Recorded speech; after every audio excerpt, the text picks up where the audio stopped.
একটা ভিডিও দেখলাম বেশ কয়েকদিন ধরে খুব ভাইরাল হয়েছে। বিজেপির নেত্রী একটা সময় মমতা ব্যানার্জির ছায়াসঙ্গী ছিলেন। আজ তিনি একটা বিস্ফোরক মন্তব্য করছেন যে বাংলার দিদি, বাংলার মুখ্যমন্ত্রী তিনি নাকি গর্ভবতী হয়েছেন। আমি এই কথাটি শুনে অত্যন্ত দুঃখের সঙ্গে বলছি, আমরা এই সোনালী গুহার এই ভাষাটাকে, এই বলাটাকে তীব্র বিরোধিতা করছি এবং ধিক্কার জানাই এই বলার জন্য। তিনি রাজ্যের একজন মুখ্যমন্ত্রী, তিনি নিজেই একজন নারী, আর একজন নারীকে অপমান করতে পারে না। সুতরাং আমি দিদির কাছে আবেদন রাখবো আপনাদের মাধ্যমে, আমার ভিডিওর মাধ্যমে, এবং বাংলার সর্বস্তরের মানুষের কাছে আবেদন রাখবো এই ভিডিওটা বেশি করে শেয়ার করুন, সর্বস্তর মানুষের কাছে পৌঁছে দিন। গ্রামে গ্রামে, শহরে শহরে, সর্বত্র মানুষের এটা জানা দরকার।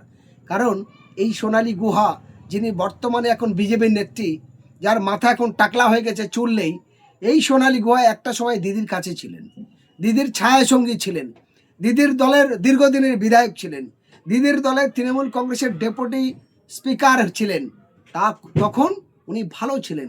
আর যখনই তৃণমূল ছেড়ে দিলেন, বিজেপি গেলেন, তখনই আসার পরে এই নোংরা ভাষাগুলো তিনি ব্যবহার করতে পারছেন। তিনি দিদির বিরুদ্ধে এই সমস্ত আজে বাজে মন্তব্যগুলো বলতে পারছেন। নারী হয়ে আর একটা নারীকে এত বড় অপমান, এত বড় অসম্মান, ফলে এগুলো ভাবতে অবাক লাগছে।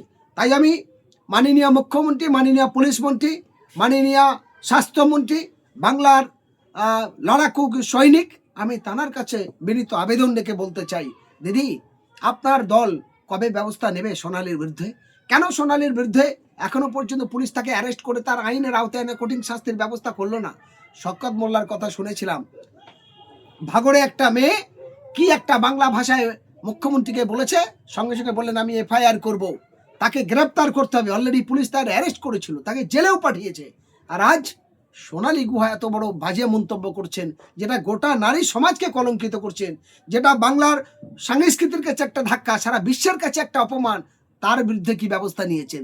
আজকে যদি সোনালী গুহার পরিবর্তে এখানে যদি শাহানারা হতো, এখানে যদি ইয়াসমিন পারভিন হতো, অন্য কোনো মুসলিম মহিলার নাম জড়তো, তাহলে মনে হয় 12 ঘন্টা পার হতো না, সঙ্গে সঙ্গে সে অ্যারেস্ট হয়ে যেত, তার নামে একাধিক মিথ্যা মামলা লাগতো, পুলিশ তার বাড়ি থেকে কড়া নাড়ত। আজ সোনালী গুহা, তার কারণেই তিনি মাপ, 7 গুণ মাপ, এটা হতে পারে না। তাই আমি আপনাদের মাধ্যমে বলতে চাই, আমি সর্বস্তরের প্রশাসনিক ডিপার্টমেন্টকে বলতে চাই এবং দিদির কাছে বলতে চাই, আপনার দুর্বলতাটা কোথায়? কেন আপনি সোনালীর বিরুদ্ধে ব্যবস্থা নিতে পারছেন না? তাই আমরা দাবি করব অবিলম্বে তাকে গ্রেপ্তার করতে হবে।